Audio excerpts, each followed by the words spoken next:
যুদ্ধের ময়দান থেকে আলোচনার টেবিলে এসেছিল ইরান যুক্তরাষ্ট্র সম্পর্ক, কিন্তু সেই টেবিলও নাকি নিরাপদ ছিল না। ইরানের পররাষ্ট্রমন্ত্রী আব্বাস আরাকচি নিশ্চিত করেছেন, যুক্তরাষ্ট্রের মাধ্যমে পাওয়া সতর্ক বার্তা অনুযায়ী পাকিস্তানের ইসলামাবাদে শান্তি আলোচনা চলাকালে ইসরায়েল ইরানের প্রধান দুই আলোচককে হত্যার পরিকল্পনা করেছিল। যুক্তরাষ্ট্রের কয়েকটি সংবাদ মাধ্যমের প্রতিবেদনে বলা হয়, ওই সময় আরাকচি ও parliament speaker Mohammad Bagher Ghalibaf সম্ভাব্য হামলার লক্ষ্যবস্তুতে পরিণত হয়েছিলেন।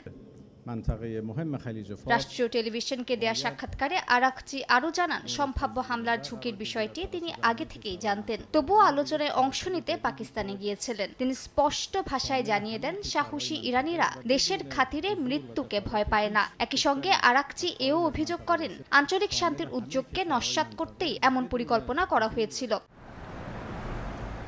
সম্ভাব্য হামলার আশঙ্কায় ইরানের প্রতিনিধি দলের জন্য নেওয়া হয়েছিল নজিরবিহীন নিরাপত্তা ব্যবস্থা। পাকিস্তানের যুদ্ধবিমান ইসলামাবাদ পর্যন্ত ইরানি প্রতিনিধি দলের বিমানকে নিরাপত্তা দিয়ে নিয়ে যায়। ফেরার পথে নিরাপত্তা হুমকির কারণে বিমানটি জরুরি অবতরণ করলে প্রতিনিধি দলের একটি অংশ সড়ক পথে তেহরানে ফিরে যায়।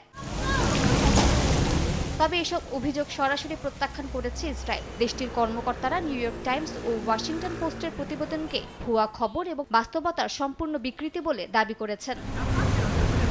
মালিহা সুহরওয়ার্দী, সময় সংবাদ।